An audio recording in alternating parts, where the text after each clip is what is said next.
Instituto Nacional de Antropología e Historia. Secretaría de Cultura. Gobierno de México.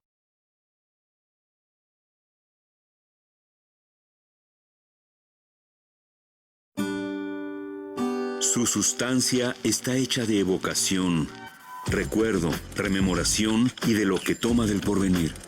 Porque es una parte fundamental de nuestra identidad. Somos nuestra memoria. El programa del INA que nos lleva de viva voz con los especialistas. Muy buenos días, esto es Radio INA. La Secretaría de Cultura y el Instituto Nacional de Antropología e Historia los invitan a acompañarnos en la emisión de la serie Somos Nuestra Memoria.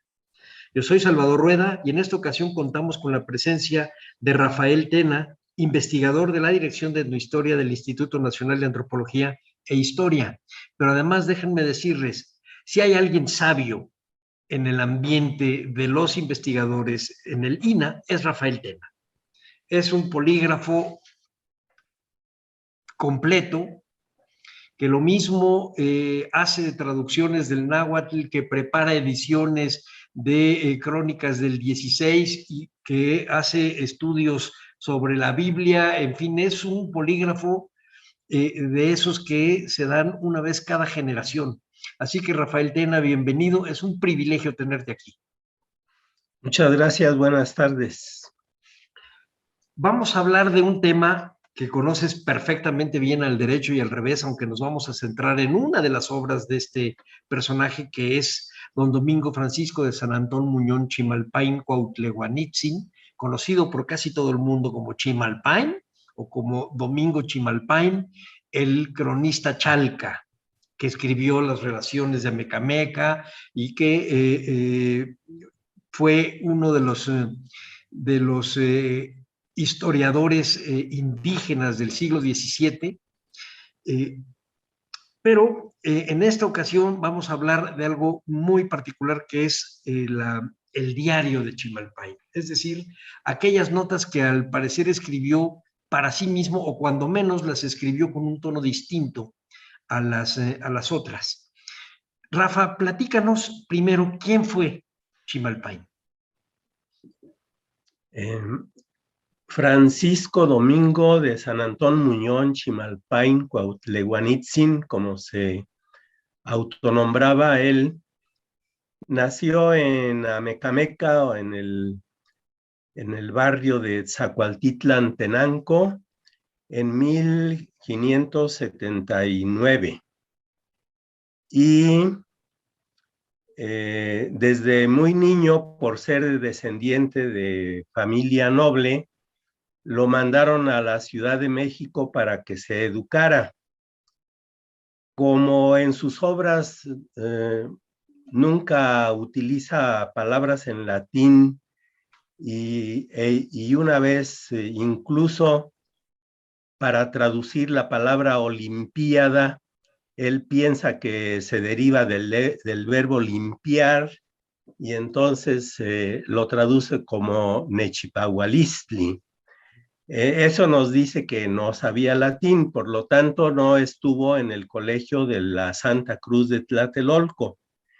Y hay otro indicio en el mismo diario que nos induce a pensar que él estuvo en San Francisco o en la Escuela de San José de los Naturales, porque dice que en el año 1593, el domingo 3 de octubre, se hizo una ceremonia ahí en la iglesia de San José y luego también narra con detalles la celebración de la fiesta de San Francisco el lunes 4.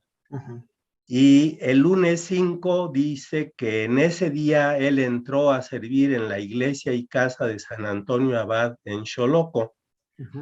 Lo que yo supongo es que días antes los patronos de la ermita de San Antonio Abad fueron a San Francisco a preguntar si habría alguna persona que pudiera tomar el cargo de sacristán o de encargado de la iglesia para la limpieza, la recolección de las limosnas.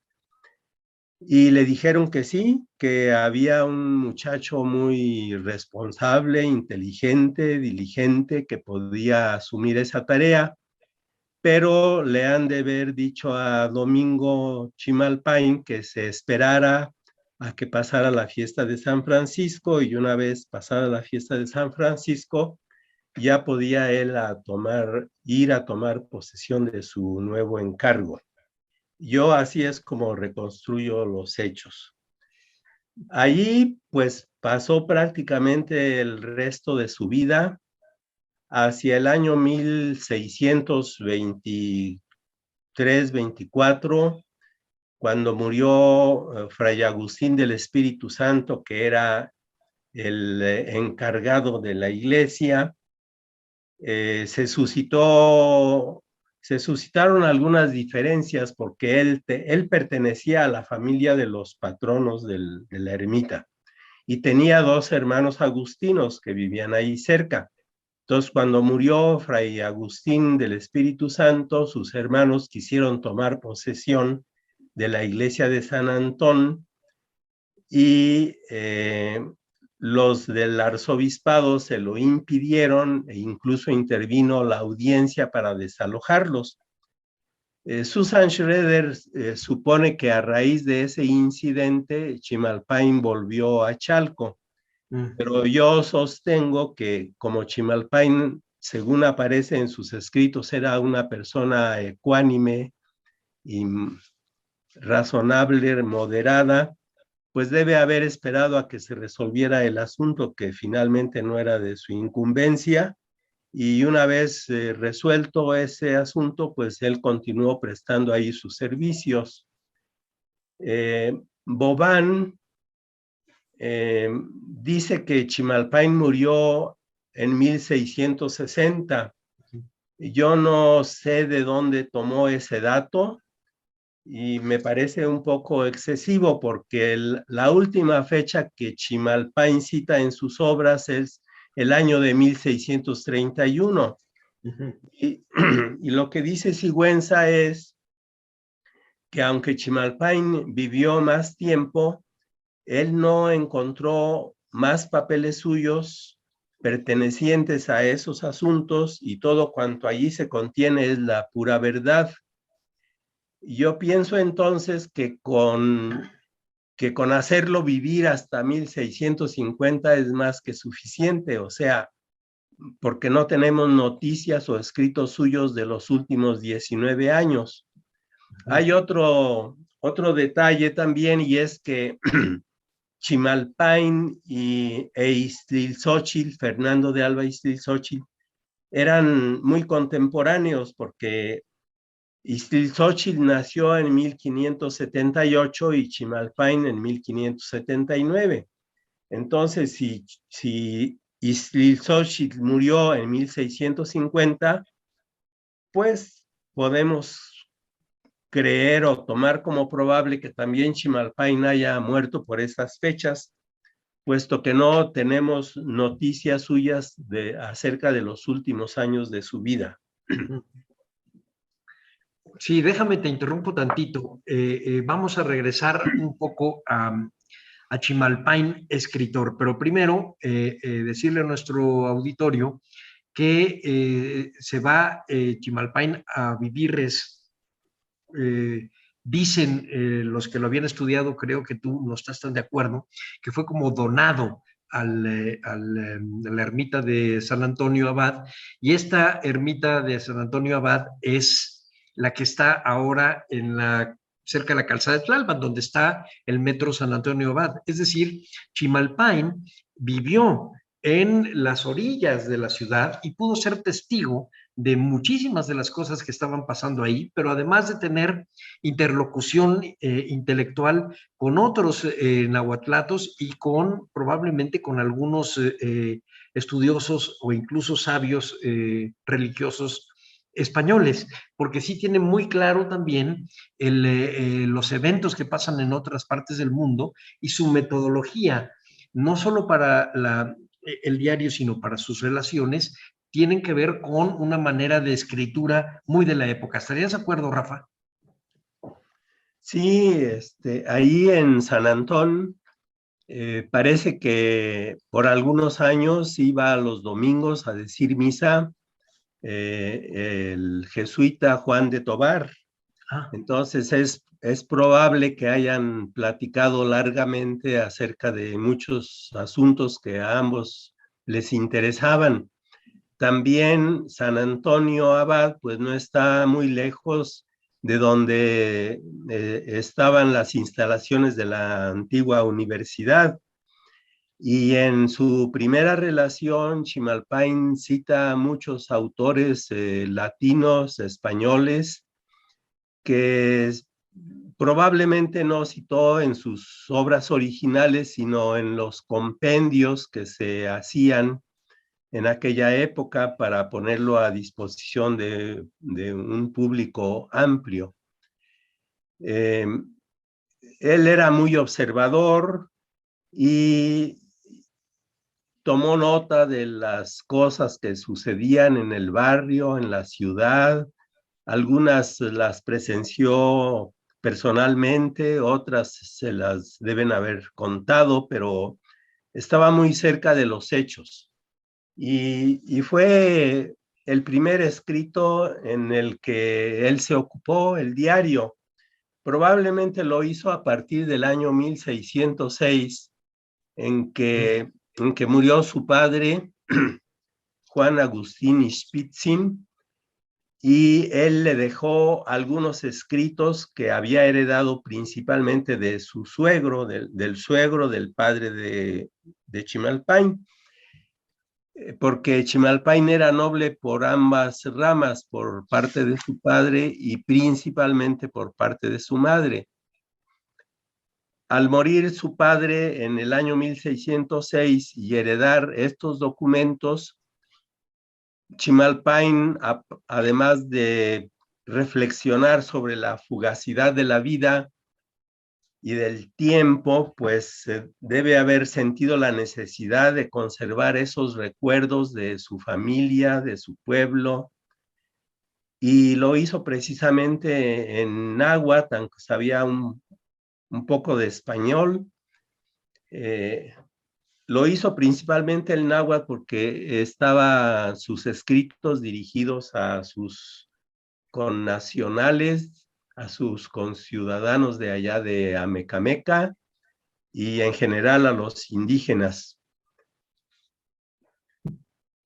pero lo que me parece interesante, y eso lo dice Rodrigo Martínez Barax en una presentación que hizo del diario Chimalpain, que tú me preparaste la edición, es algo que me parece a mí realmente muy importante y muy original. Con los documentos que hereda de pues sería su abuelo, y a través del padre, Sí.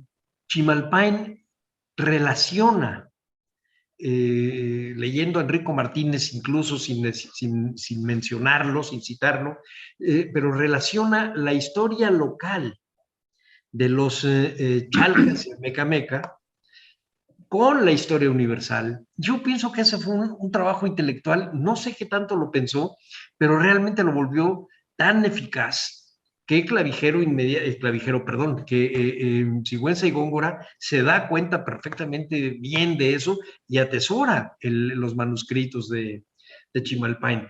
¿Cómo sería este proceso de meter la historia de Chalco a Mecameca a la historia universal? ¿Cómo te lo imaginas, Rafa?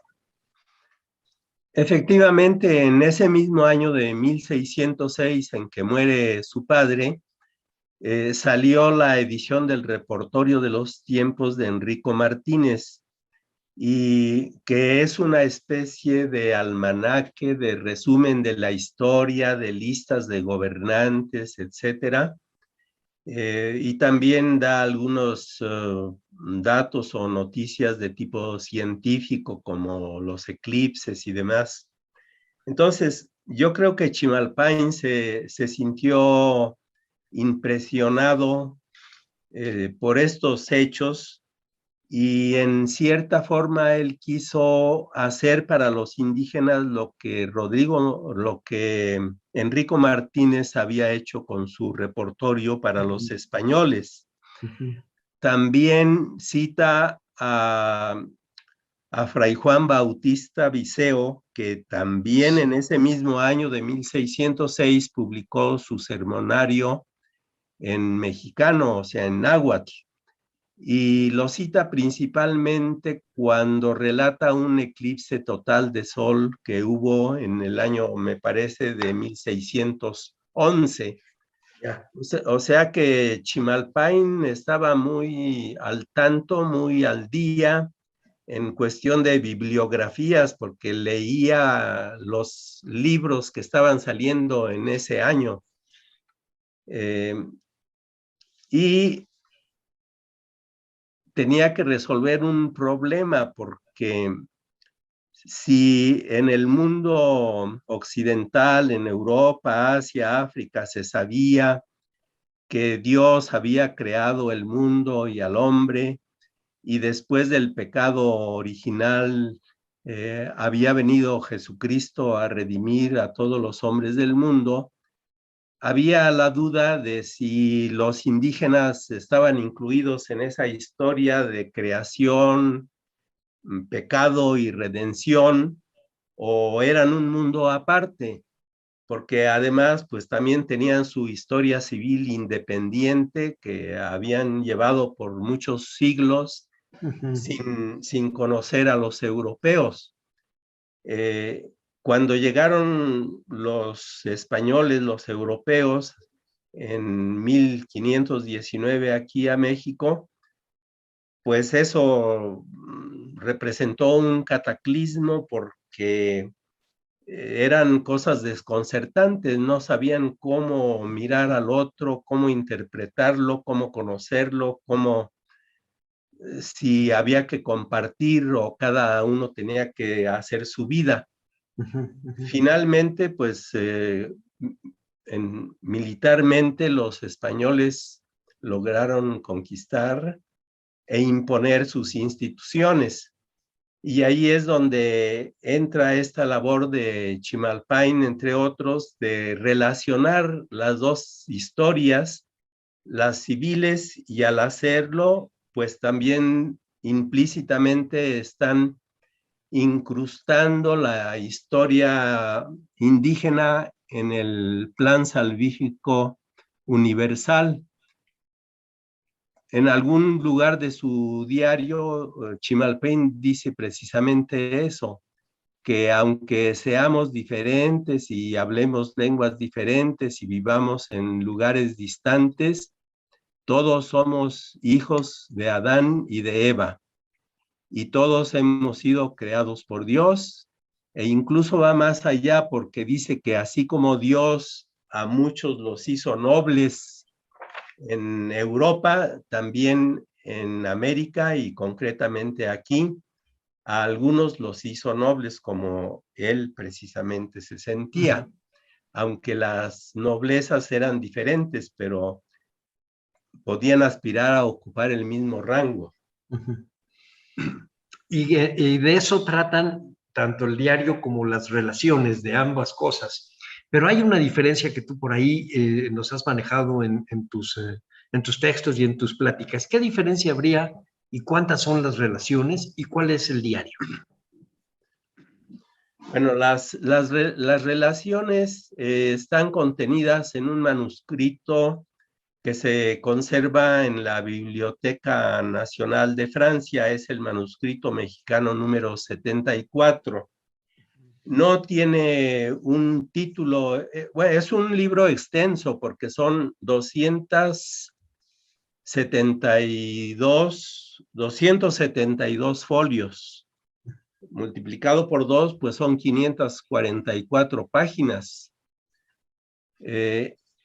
Ese texto no tiene un título oficial y fue, yo pienso, Antonio de León y Gama, quien tuvo en su poder ese manuscrito, el que lo intituló Relaciones porque fue numerando las relaciones del número 1 al número 8. Pero aparte de esas 8 relaciones numeradas, tenemos también un texto amplio que es el del memorial de la fundación de la ciudad de Culhuacán, que tiene la misma forma de anales, que es suficientemente extenso y que por tanto sería una relación más, así que serían 9 relaciones.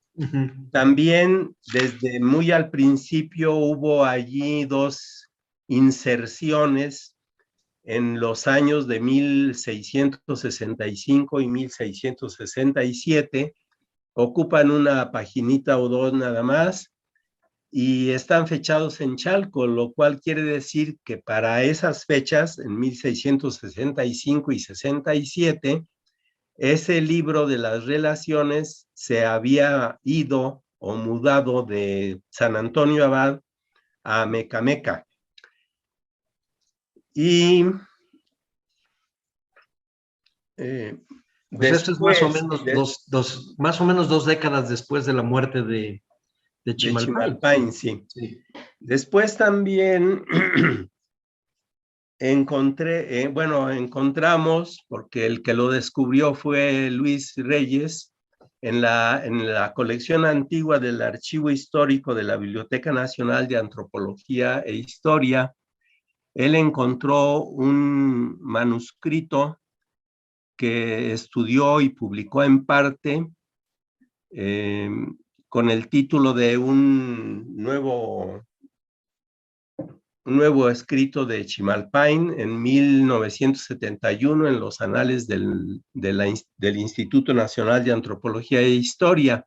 Son 18 folios que están sueltos y que es lo único que había quedado de Chimalpain en México antes de que se recuperara este volumen de la Sociedad Bíblica, y permanecen aún en Francia tanto las relaciones como el diario. Pero esos 18 folios que están en la Biblioteca Nacional de Antropología e Historia, según Luis Reyes, que lo hace acertadamente, contiene 2 partes. Los primeros 16 folios son material análogo a las relaciones, o sea, son anales también. Empiezan en el año 1426, y los 2 últimos folios son la porción inicial del diario que está en Francia. Son 4 páginas, 2 folios, que están relacionados porque Luis Reyes examinó los reclamos y vio que había una continuidad entre esos 2 últimos de los 18 folios más el manuscrito 220 de la Biblioteca Nacional de Francia. Y cuando yo publiqué las relaciones, me pareció que aparte del memorial de Culhuacán y de las inserciones, era también importante incluir estos 16 folios, y como por el tema y por la cronología se sitúan después de las relaciones cuarta y quinta, pues yo decidí nombrarla como relación quinta bis, porque pues ya de por sí el memorial daba problemas de si se le consideraba o no como una relación más, y si todavía poníamos la quinta bis como otra relación, pues en vez de las 8 relaciones que numeró Antonio de León y Gama, íbamos a tener 10 relaciones. Entonces lo que me pareció más práctico fue mantener el nombre de memorial, porque ese sí tiene ese título desde el origen, y añadir los 16 primeros folios del manuscrito de la Biblioteca de México como relación quinta bis.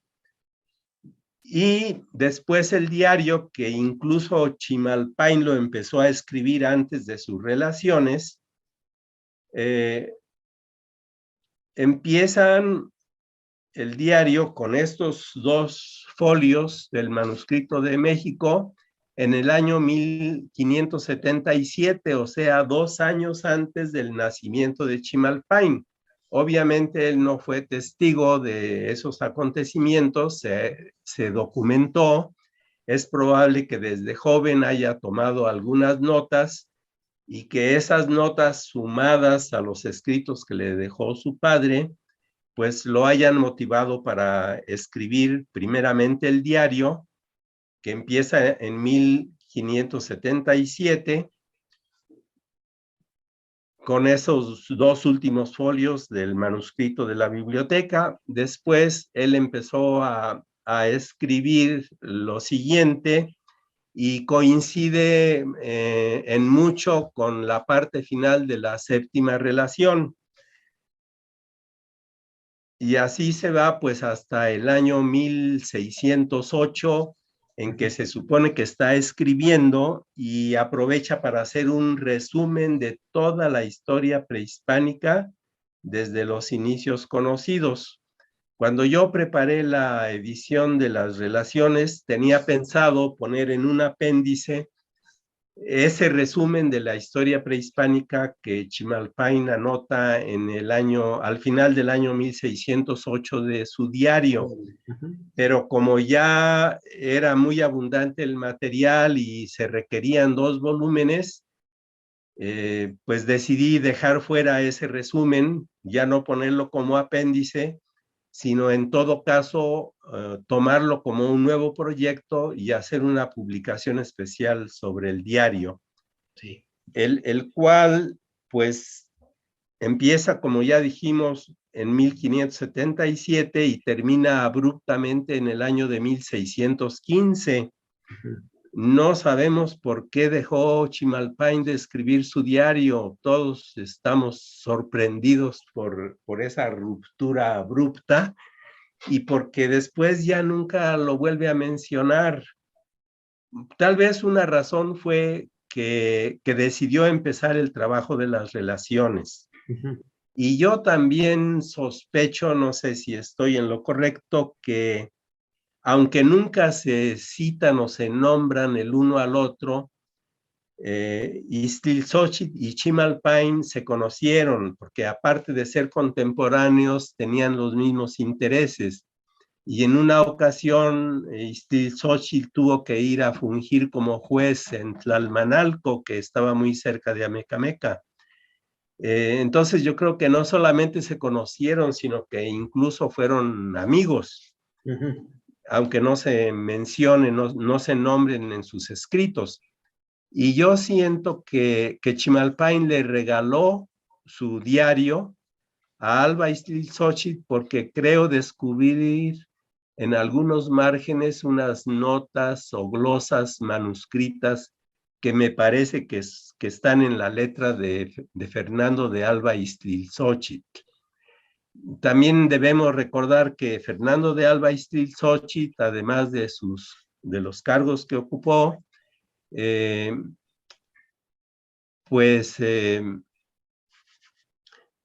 escribió sus obras en español. Esto lo vamos a tener que cortar porque se me fue un poco el hilo de lo que quería decir. Pero no te preocupes. Alba Ixtlilxóchitl, además de escritor, era también coleccionista y por eso pues se explica que haya tenido interés en conseguir este diario de Chimalpain. Y Fernando heredó a su hijo Juan su colección y el hijo Juan, yo creo que fue a Mecameca sabiendo que allá habían llevado el manuscrito de las relaciones para incorporarlo a su colección. De la misma manera, cuando murió Chimalpain, debe haber tenido un folder o un legajo con documentos sueltos que así le llegaron a Sigüenza, pero Sigüenza mandó encuadernar en pergamino el manuscrito actual 74 de París, el manuscrito 220 y también estas hojas sueltas o documentos sueltos los mandó encuadernar, e incluso debe haber incrustado, metido allí algunas hojas o documentos sueltos que él tenía, porque no, como que no le interesaban a Chimalpain, y también porque algunas hojas quedaron fuera de su lugar. Eso quiere decir que no se revisó bien y que en un momento estaban sueltas, pero ese volumen con alrededor de 40 documentos diferentes es el que después fue la tercera parte del manuscrito 374 de la Sociedad Bíblica Británica y Extranjera de Londres, que lo tuvo en su poder junto con 2 volúmenes que contenían las obras originales autógrafas de Fernando de Alba Ixtlilxóchitl desde el año 1827, en que José María Luis Mora, por razones que desconocemos, tuvo a bien obsequiarle a Mr. James Thompson, que era agente de la Sociedad Bíblica en América, esos 3 volúmenes. Afortunadamente, Mr. Thompson, pues, religiosamente entregó los 3 volúmenes a la biblioteca de la Sociedad Bíblica, y allí estuvieron hasta el año de 1992, me parece, en que la misma Sociedad Bíblica, viendo que tenían en su biblioteca alrededor de 500 documentos o manuscritos originales, autógrafos o incluso partituras musicales que no tenían directamente nada que ver con la Biblia, y que por lo tanto estaban allí ignorados, porque a nadie se le ocurría ir a buscar en esa biblioteca de asuntos bíblicos otros temas como la historia de México. Entonces la misma Sociedad Bíblica decidió depositar esa colección de manuscritos en la biblioteca de la Universidad de Cambridge en Inglaterra. Rehicieron una vez más su catálogo, y fue así como Wayne Rued, un bibliotecario de California, que estaba interesado en rastrear las obras de Sahagún, como encontró ahí en los catálogos menciones de obras que podían atribuirse a Sahagún, solicitó informes y le mandaron algunas fotocopias y demás, y lo que él descubrió fue que lo que en la Sociedad Bíblica estaba catalogado como manuscrito 374, en realidad eran 3 volúmenes, los 2 primeros que contenían las obras, podríamos decir, completas y autógrafas u originales de Fernando de Alba Ixtlilxóchitl, y este volumen misceláneo con alrededor de 40 documentos diferentes. Un poco sigilosamente, Wayne Rued dio noticia del hallazgo a Anderson, Arthur Anderson y a Susan Schroeder, los cuales inmediatamente se pusieron a trabajar, y en 1997 publicaron el Codex Chimalpain en 2 volúmenes, prácticamente con los 40 documentos que componen ese volumen. Yo posteriormente entresaqué los 6 textos que, además de estar relacionados directamente con la historia mexica, me parecieron los más importantes, y los publiqué en el año 2012 con el texto de 3 crónicas mexicanas, textos recopilados por Domingo Chimalpain.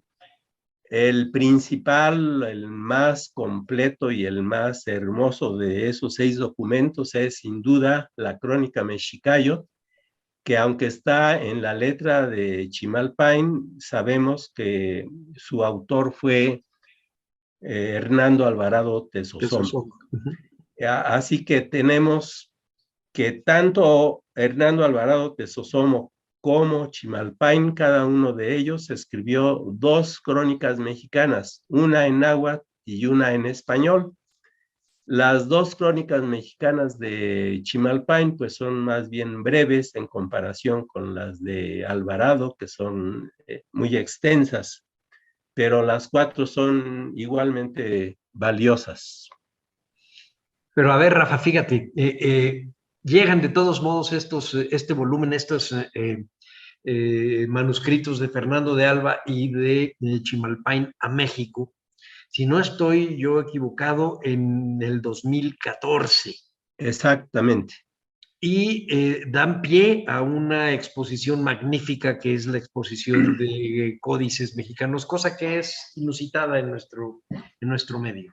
La exposición de los originales. Los organizadores a mí me aseguraron que habían tomado todas las precauciones para la debida conservación y pusieron un clima especial y unos sensores para la iluminación, de manera que, pues, aprovechando estos avances tecnológicos, fue posible hacer esa exposición que todos disfrutamos en su momento. Pero fíjate por dónde va la genealogía que quiero yo platicar. Sin estos trabajos que tú fuiste armando y que fuiste descubriendo de Fernando de Alba, de Alvarado de Sosómoc, copiado por Chimalpain en parte o glosado, todo lo de Chimalpain, ¿a dónde está? ¿En qué lugar? Lo que dio, la noticia que dieron los americanos, tu publicación de las crónicas mexicanas, etcétera, hacen que se pueda identificar estos tomos que estaban en la Sociedad Bíblica, los adquiera en México y den pie a una gran exposición. Es una pequeña cadena que de repente se vuelve muy importante, porque si alguno de estos eslabones fallaba, a lo mejor nunca hubieran venido a dar esos tomos o se compraban y hubieran ido a descansar a una biblioteca sin saber exactamente qué eran, porque el Códex Chimalpain tiene de todos y muy poquito de Chimalpain.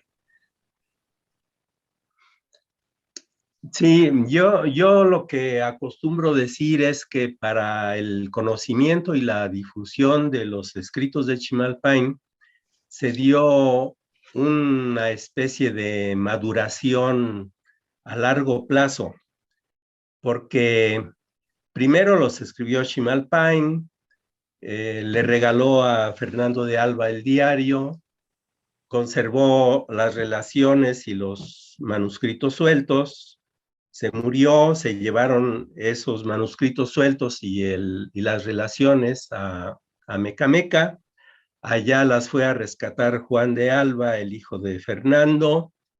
Después Juan nombró a Sigüenza albacea y heredero de su colección, y Sigüenza tuvo en su poder estos manuscritos, los más preciosos los mandó encuadernar en pergamino. En su testamento lega su colección de manuscritos a los jesuitas de San Pedro y San Pablo. Su sobrino, que era albacea de Sigüenza, dice que eran 28 documentos en folio los que así estaban encuadernados y que fueron legados a los jesuitas. Allí los jesuitas en algún momento separaron los textos que estaban en español, lo dejaron en la biblioteca de San Pedro y San Pablo, que era el colegio destinado a los propios jesuitas y a los españoles, y los que estaban en lenguas indígenas, principalmente en náhuatl, los mandaron al anexo colegio de San Gregorio. Allí, pues, estuvo, por ejemplo, el diario que se inventarió después de la expulsión de los jesuitas en 1768, y al final del diario estaban estas hojas sueltas que ahora están en la Biblioteca de Antropología. Las relaciones, de alguna manera, Boturini las consiguió ahí en San Pedro y San Pablo. Él dice que tenía los originales. ¿Quién sabe si se los regalaron, si los compró o si los sustrajo? Bueno, Boturini es todo un tema. Sí. El caso es que él en su catálogo pudo poner que tenía los originales de las relaciones. Después, después de que le requisaron sus manuscritos a Boturini a finales del siglo XVIII, tuvieron acceso a esos documentos, por ejemplo, Antonio de León y Gama, que copió algunos, por lo tanto se los llevó a su casa con los debidos permisos, pero cuando él murió es probable que muchos o algunos de esos documentos estuvieran ahí, y la familia, quizá en vez de devolverlos, pues prefirió venderlos, y fue así como los adquirió Joseph Marius Alexis Aubin, que había llegado a México como parte de una expedición científica a raíz del reconocimiento de la independencia de México, pero como se les perdió el baúl donde traían sus instrumentos, pues se disolvió esa expedición científica. De todas maneras, Aubin decidió quedarse en México, abrió un liceo francés en el centro de la ciudad, donde él era el director y daba clases de francés y de álgebra, porque él era matemático. Y desde muy al principio se interesó por la historia y por los documentos de México, descubrió el catálogo de Boturini, y con el catálogo de Boturini en mano se propuso recuperar o rehacer esa colección, pero no para México, sino para él, para llevárselos a Francia, estudiarlos, publicarlos, etc. Ya me perdí un poco también. Bueno, no te preocupes, esa sí va a ser otra historia. Yo quiero que regresemos un poquito a Chimalpain, si no te parece mal. Sí, dime. Antes que continuemos, quiero recordarle a nuestro auditorio que estamos platicando con el investigador de la Dirección de Etnohistoria, Rafael Tena, un hombre sabio que, entre otras cosas, editó a Chimalpain, y estamos hablando de la edición de Chimalpain, y queremos centrarnos en un asunto muy particular que es distinto a las relaciones, que es el diario. Fíjate cómo lo veo, Rafa. Chimalpain está viviendo en San Antonio Abad. Puede ver muchas cosas. Las pone en su diario. Es un tipo de historia distinto. Es una suerte de, exactamente, de un memorial para él mismo. Es como un apunte para él mismo. Y hace una serie de notas anecdóticas, que es de lo que quiero que nos platiques ahorita. Por ejemplo, de un eclipse, de la inundación, de Fray García Guerra, de la chocolatera María López. Es decir, hace una pequeña compilación de anécdotas que nos hacen ver cómo era el México de finales del siglo XVI y principios del siglo XVII. El México que está empezando a ser barroco. Y aunque eso cueste un poco de trabajo, en realidad buena parte de la manera de escribir de Chimalpain es muy barroca. Hay cosas en donde lees a Chimalpain y lees cómo empieza su diario Kepler, y te quedas sorprendido, porque era parte de la cultura que estaba circulando, no porque se leyeran o que hubiera leído a Kepler Chimalpain, sino porque es parte de lo que está sucediendo en el mundo.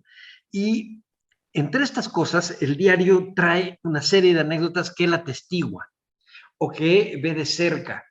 Me gustaría que platicaras, por ejemplo, alguna de las anécdotas: la inundación, el eclipse, el cometa, Fray García Guerra, la chocolatera, la embajada de Japón, simplemente para que la gente entienda y busque el diario de Chimalpain, que va a ver qué riqueza tiene. Además de la riqueza que tú preparas de hacer una edición bilingüe, etcétera, que de eso también vamos a hablar.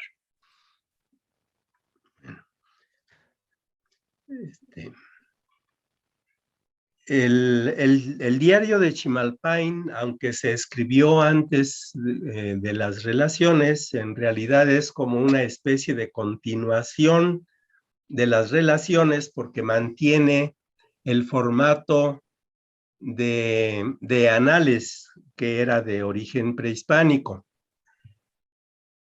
Y yo digo que el diario de Chimalpain es el último de los anales prehispánicos o de tradición prehispánica en náhuatl, pero que es a la vez el primero de los diarios de sucesos notables que proliferaron en el siglo XVII y que anticiparon el surgimiento de las gacetas y de los diarios del siglo XVIII. Entonces, en cierta forma, las noticias que Chimalpain nos da en el diario, pues no son noticias personales o íntimas de lo que él pensaba, de lo que él sentía, de sus allegados, sino de lo que veía alrededor en la ciudad. O sea, lo que actualmente nosotros vemos en la televisión cuando la prendemos para ver las noticias, eso era lo que Chimalpain escribía en su diario. Escribía sobre su entorno inmediato, o sea, el barrio de Xoloco, de San Antonio Abad, pero también de la ciudad en general, o incluso de las noticias que llegaban desde Allende el Atlántico, de lo que sucedía en el orbe entonces conocido, porque en una ocasión se entera de que asesinaron a Enrique IV en Francia, y que lo hizo no un noble, sino un plebeyo, que con el pretexto de entregarle una carta, mientras iba en su carruaje para preparar los festejos de la reina, mientras el rey estaba inclinado leyendo la carta, el plebeyo lo asesinó a cuchilladas. Y todo eso, pues, aunque no fuera inmediatamente, sino al cabo de algunos meses, se llegaba a saber por acá, y Chimalpain tomaba nota de todos esos acontecimientos. Acerca de las anécdotas, pues, por ejemplo, en el año de 1613 dice que unos vecinos devotos ahí muy cerca de San Antón decidieron poner una cruz en medio del camino, pero mientras que a algunos les parecía una cosa pues muy bien hecha o deseable y la aprobaban, otros empezaron a protestar, sobre todo los que estaban más cerca del lugar, porque decían que el camino era parte de su propiedad, les pertenecía y que no podían poner ahí la cruz si ellos no estaban de acuerdo porque era su propiedad. Y así varias familias se opusieron, y resultó que por coincidencia, dos de estas personas que se habían opuesto a que se pusiera ahí la cruz, se murieron en esos días, y Chimalpain lo interpretó como un milagro, como una especie de castigo divino por haberse opuesto a la devoción a la cruz, y llega a decir: de estos dos milagros sucedieron aquí en San Antonio Abad, y yo los pongo por escrito porque de ambos fui testigo de vista. Y fíjate, fue testigo de vista de un suceso que pasa a las orillas de la Ciudad de México, y que ese es el mundo que él tiene enfrente en realidad. Lo otro lo va escuchando, va sabiendo noticias, etcétera. Me queda todavía una duda, Rafa, que es posible que tenga también nuestro auditorio. Tú nos dices que los escritos tienen forma de anales, es decir, que tienen una organización que va año por año, como era la costumbre prehispánica. ¿Por qué se llama diario? Bueno, el manuscrito original no tiene título. Ese título de diario, igual que el título de relaciones, se lo dieron después los lectores. Y así ya se acostumbra, y así ya se quedó. Por eso yo digo que sí es un diario, pero no un diario íntimo o personal, puesto que no relata sus experiencias personales, sino las experiencias que se vivían en la ciudad. Y en ese sentido se anticipa al sentido que se le dio a la palabra diario como sinónimo de periódico Exacto. o de vehículo de noticias. Por eso se llama diario. Y entre otras cosas está lo que escuchó pero no vio. No estoy seguro que él haya visto lo de Fray García Guerra y escuchó, eso sí recuerdo muy bien haberlo leído, lo de María la Chocolatera. ¿Puedes platicarnos de eso? ¿De cuál de los dos? ¿Cualquiera de los dos o los dos? Bueno, de Fray García Guerra lo que dice Chimalpain es que anota la fecha en que llegó y Chimalpain aprovecha para desearle pues mucha salud y larga vida. Pero después, me parece que fue en el año de 1610 o 11, a las 3 de la mañana hubo un temblor muy fuerte y el virrey arzobispo Fray García Guerra, que era dominico, ya había programado una corrida de toros en un corral que habían preparado allí en la Plaza Mayor, frente al palacio. Y pues como ya estaba programado, se fueron a la corrida de toros. Y a las 3 de la tarde, estando en plena corrida de toros, volvió a temblar. Y dice Chimalpain que el arzobispo se afligió mucho por el temblor de la mañana y por el temblor de la tarde, pero no por eso suspendió la corrida de toros, y que no hizo lo que debía haber hecho todo buen pastor, o sea, suprimir esas diversiones y convocar a rezos, oraciones, procesiones para pedir clemencia en esas calamidades. Y termina Chimalpain diciendo, solamente cuando anocheció y hubo terminada la corrida de toros, entonces sí se afligió de veras el arzobispo y mandó que se hicieran rezos y procesiones por causa de los temblores.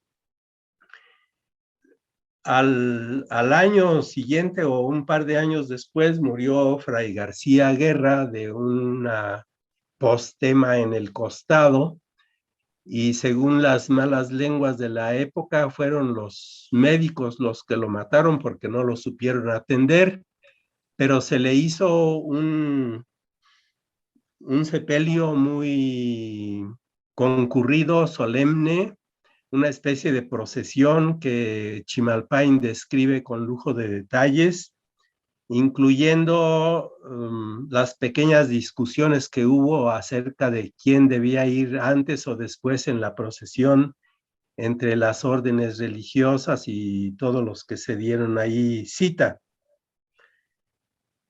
Y lo de la chocolatera, pues es que en San José de los Naturales el capellán era Fray Jerónimo de Zárate, franciscano, y él había fundado una cofradía en la cual pues se recogían limosnas y había un tesorero que las administraba. Pero Fray Jerónimo de Zárate, que también perseguía testamentos para que le dejaran herencias, acusó al tesorero de que había mal administrado las limosnas, y un domingo en plena iglesia amarró al hombre en una columna de San José de los Naturales, y además de acusarlo de que había tomado esos dineros, hizo que le dieran unos azotes. Cuando la esposa del castigado se dio cuenta, ella era una chocolatera, vendía chocolate, era Chocolanamacac, se fue a quejar a la audiencia, y en la audiencia pues le llamaron la atención a Fray Jerónimo de Zárate por su conducta, y se entabló un pleito formal. Le llamaron fuertemente la atención a Fray Jerónimo, él se puso así reservado, mustio, pero no por eso dejó el cargo, hasta que después de algún tiempo lo enviaron a Tehuacán, y dice Chimalpain que solo entonces la gente pudo descansar en paz, porque ya no estaba Fray Jerónimo allí cometiendo sus tropelías o haciendo abusos. Y pues esta señora María López se anticipó a los tiempos porque fue una activista y feminista de su época. Sí, ciertamente. Y hay algunas otras anécdotas que alguna vez también hemos platicado, y lo platicamos con Rodrigo Martínez, con Clementina Babcock. Una de ellas fue la llegada de los japoneses a México. ¿Puedes platicarnos un poco cómo los vio Chimalpain? Bueno, el sobrino del virrey Luis de Velasco el segundo fue enviado a Filipinas como gobernador y estuvo allá un par de años, pero cuando ya regresaba, después de 2 años, pues traía muchas cosas, ¿no? de Filipinas.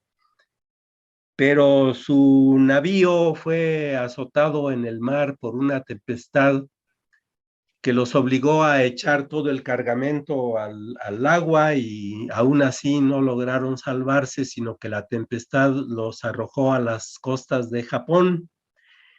Y allí, aunque había cierta enemistad entre los japoneses y los occidentales, porque pocos años antes habían dado muerte a unos misioneros, entre ellos San Felipe de Jesús.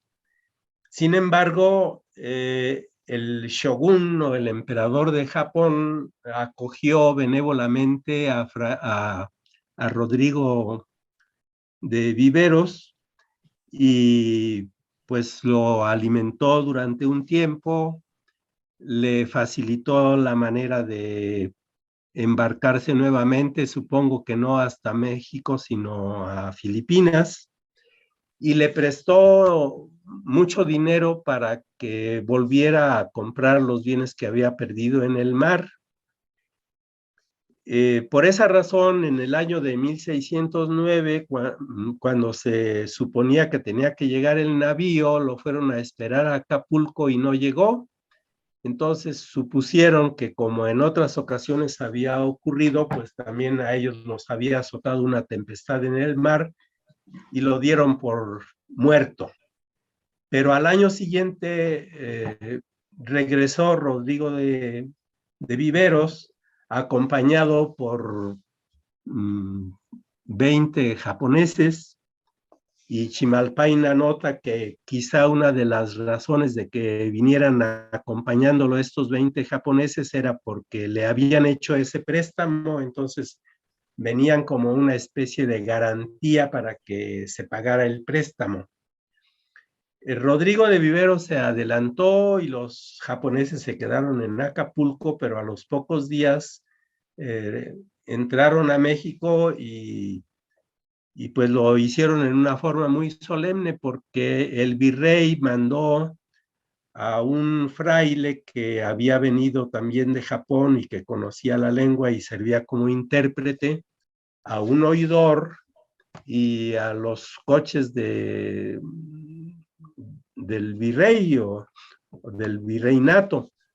Los fueron a recibir a los japoneses hasta Chapultepec, y de allí públicamente los llevaron hasta el centro de la ciudad, los hospedaron al lado del convento de San Agustín, y Chimalpain también anota que durante todo el tiempo que estuvieron aquí los japoneses se les dio de comer a costas del rey.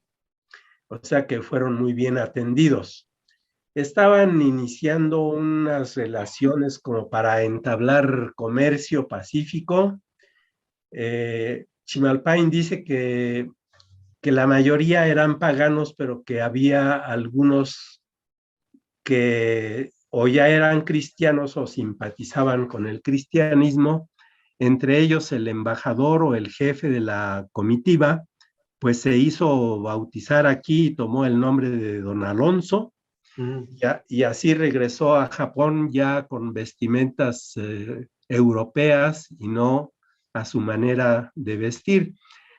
A Chimalpain y a todos los habitantes de la Ciudad de México que tuvieron la oportunidad de ver esa entrada, pues le llamó la atención la constitución física de los japoneses, porque dice que eran más bien pálidos, que no tenían barbas, que no eran de gran estatura, pero que sí tenían un aspecto de águilas fieras por la mirada. Y también dice cómo venían peinados, cómo se vestían, con su chaleco largo, con su katana al cinto, y que en los pies traían unos zapatos de gamuza, cierto, que eran como guantes de los pies, porque tenían también los dedos en los zapatos, en las sandalias. Todo eso le llamó la atención, la manera en que se peinaban la cabellera, porque se rasuraban una buena parte, se dejaban otra parte larga y se la anudaban detrás y se ponían una mantilla, y dice que como tenían la cara pálida, sin barbas y con la mantilla, pues hasta tenían aspecto de mujeres. En fin, estuvieron aquí los japoneses algún tiempo y después regresaron a Japón, pero al cabo de los años se repitió esta visita, aunque no prosperó ese intento de comercio en la cuenca del Pacífico en aquellos tiempos.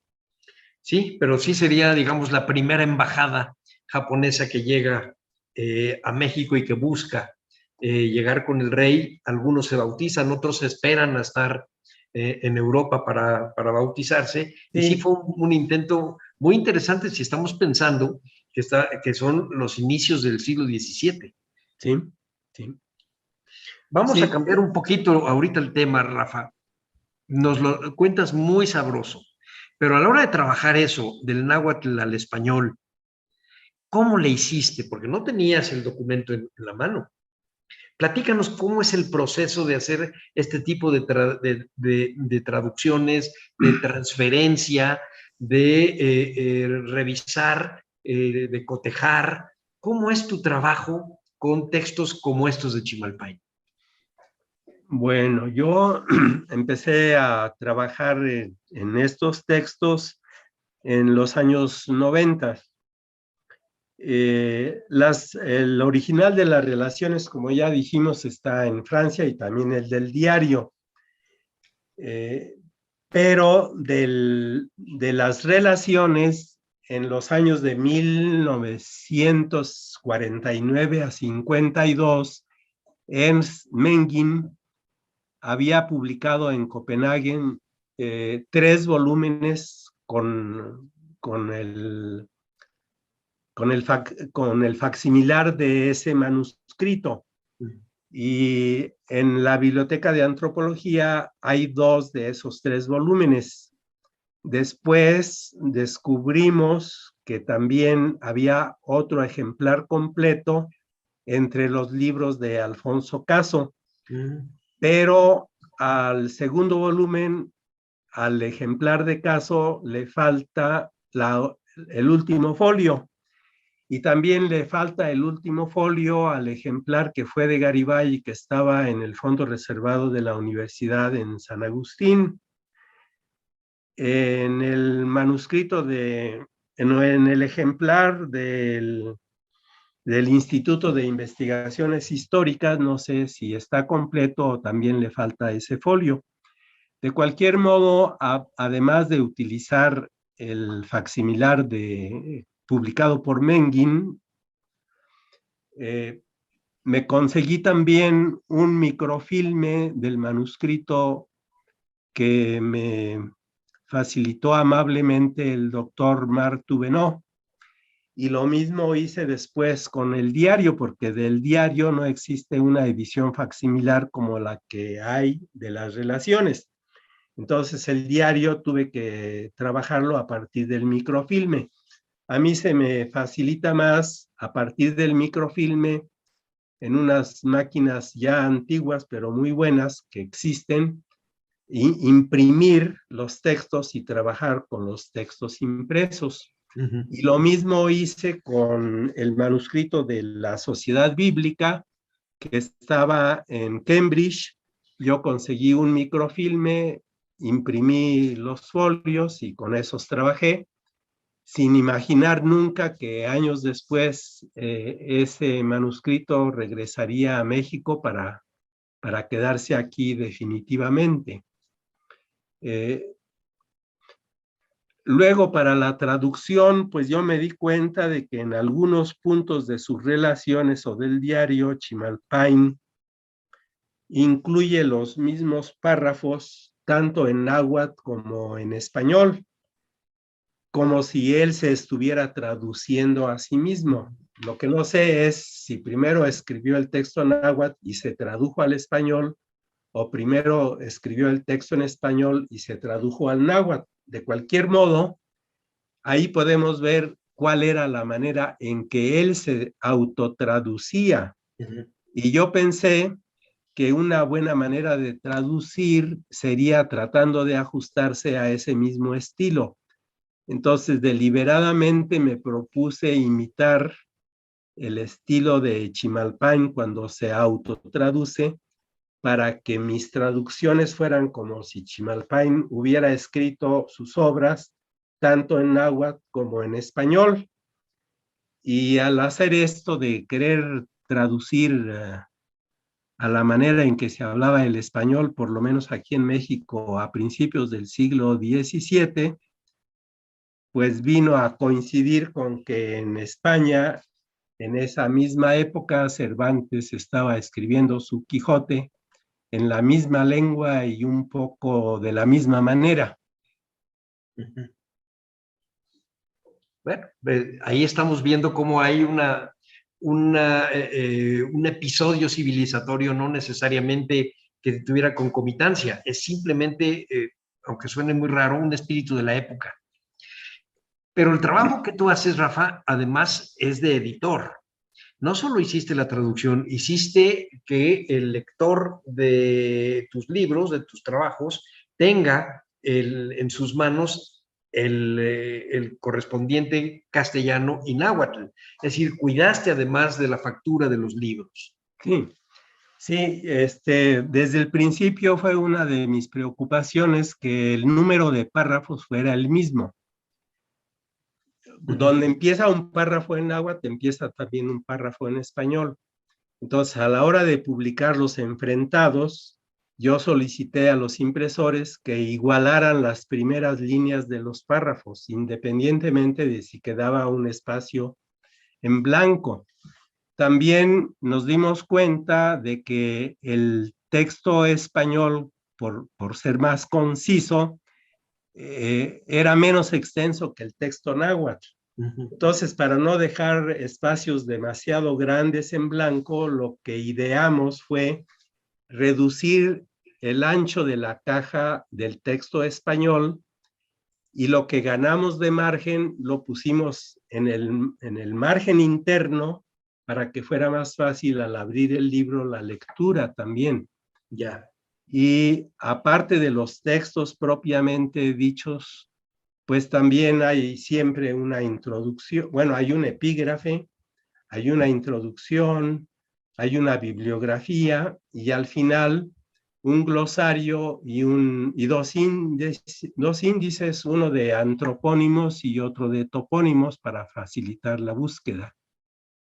Sí, yo recuerdo en la presentación del diario y cuando preparamos un libro sobre el regreso de estos manuscritos en el 2014 que preparamos Clementina Babcock, Rodrigo Martínez y yo, leí el texto de Rodrigo y recuerdo muy bien que él agradece que seas muy parco en tus presentaciones, en tus introducciones al lector, para que dejes que sea el lector mismo el que se enfrente al manuscrito y a su traducción. Entonces se enfrenta directamente, su interlocutor es el autor del manuscrito que tú estás traduciendo, y tú quedas un poco al margen, y asunto que es agradecible porque no siempre sucede eso. A veces uno quiere ser el protagonista de algo que en realidad estamos ofreciendo como autores a los lectores. Sí, efectivamente esa fue mi intención, ¿no? Presentar directamente las obras con un mínimo de intervenciones mías, porque es obvio que ahí hay muchas cosas que se prestan a la controversia, a la discusión, al estudio, pero quizás son objeto de un trabajo diferente.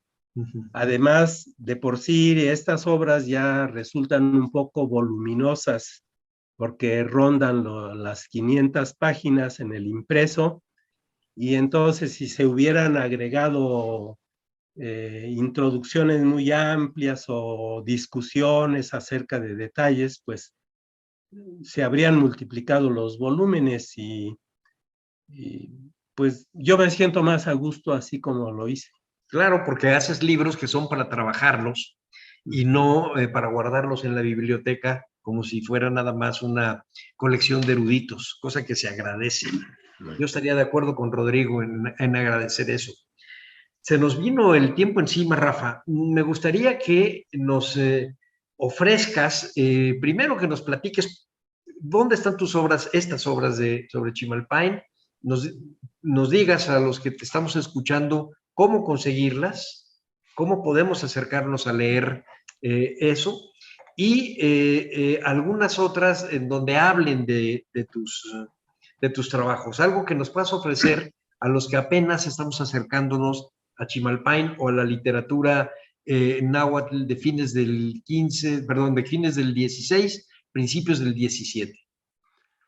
La publicación en 2 volúmenes de las relaciones de Chimalpain apareció en 1998 en la colección 100 de México del entonces Conaculta.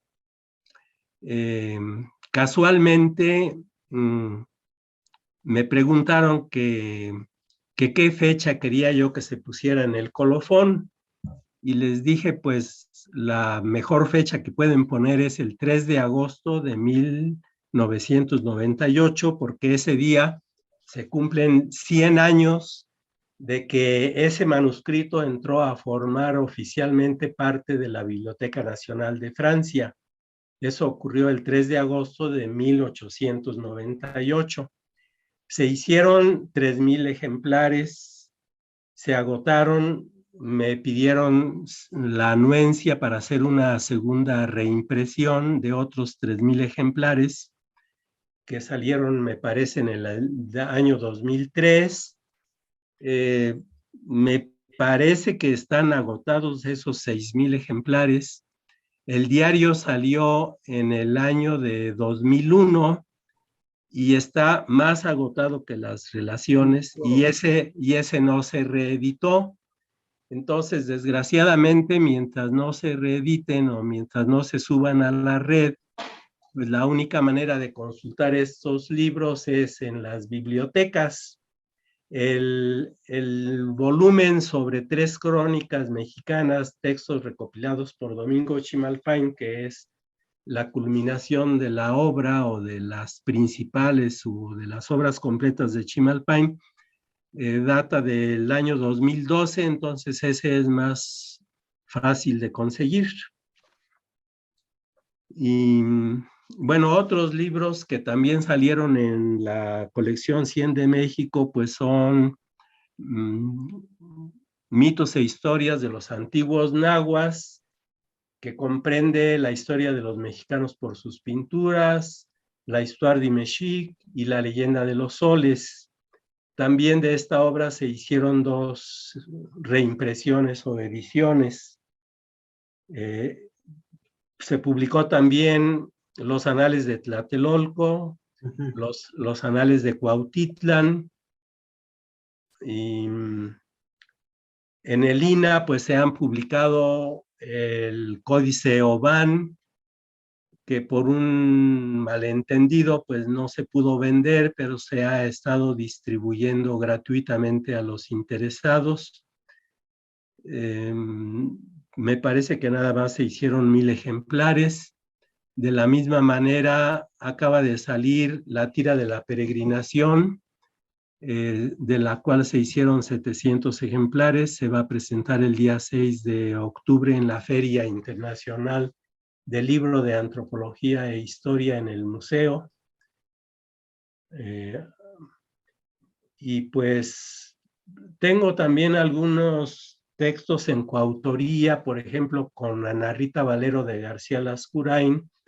En el Códice Coscatzin paleografié y traduje los textos en náhuatl. Con la maestra Perla Valle, en la ordenanza del señor Cuauhtémoc, paleografié y traduje los textos en náhuatl de esa ordenanza, cuyo original está en la biblioteca de Tulane, en Nueva Orleans. Y con la maestra Emma Pérez Rocha publicamos La nobleza indígena del centro de México después de la conquista, que se hizo por sugerencia de Pedro Carrasco para reproducir o imitar una obra de Günther Zimmermann de cartas de los nobles indígenas a los reyes de España. Lo que pasa es que Günthermann, como estaba publicando en Alemania, los textos en latín, pensó que no era necesario traducirlos al alemán porque allá todo el mundo puede leer latín. Y aquí Pedro Carrasco nos dijo que era mejor traducirlos al español, los textos en latín y los textos en náhuatl. Son 40 documentos, de los cuales la maestra Emma paleografió 2 que se refieren a la familia de Moctezuma, y yo paleografié y traduje los otros 38. 7 de ellos están en náhuatl, otros están en latín y otros simplemente los paleografié porque están en español. Pues yo creo que con eso tenemos para acercarnos. Yo de todos modos quiero recomendarle a nuestro auditorio que lean el libro Manuscritos Mexicanos Perdidos y Recuperados, que es una compilación que hicimos Rodrigo Martínez, Clementina Badcock y yo, con los textos de una veintena de autores que hablan sobre Chimalpain, sobre Iztlizóchitl, sobre pues muchos de los autores indígenas del siglo XVI y de la primera mitad del siglo XVII. Ese libro lo pueden conseguir en las tiendas de Lina, todavía está a la mano y es muy accesible. Rafa, pues no me queda más que agradecerte por toda esta plática que nos ha llevado desde un señor que donó o que se llevó unos manuscritos y otro que los consiguió, hasta la manera de traducir y de enfrentarte a microfilmes y a buscar la manera de llegar al público actual con textos escritos en náhuatl en el inicio del siglo barroco. Y eso te lo agradecemos muchísimo porque sabemos muy poco realmente del trabajo de eruditos que se hace en el INA, que lo haces tú en particular, algún otro, no quiero decir nombres, pero Rodrigo Martínez es uno, y algunos otros más de tus compañeros en la dirección de Etnohistoria. Así que, Rafa, si me permites, voy a dar por terminado este programa. Muy bien, muchas gracias. Así, a nombre de Radio INA, doy por terminada esta emisión que fue posible por la generosa participación de Rafael Tena. Gracias a nuestros escuchas por su atención. Les sugerimos consultar más de nuestra producción a través de radio.ina.gov.mx y de nuestras distintas plataformas digitales en YouTube y Spotify. En la producción, la Coordinación Nacional de Difusión a través de la Dirección de Producción Audiovisual con Ana Galicia y la Subdirección de Radio INA con Gabriela Marentes al frente. En la realización y grabación, Evanibaldo Morales. En la edición, Rubén Martínez. En el apoyo, Marta Hernández, Paula Bedoy y Jerónimo Cuevas. Yo soy Salvador Rueda. Hasta la próxima.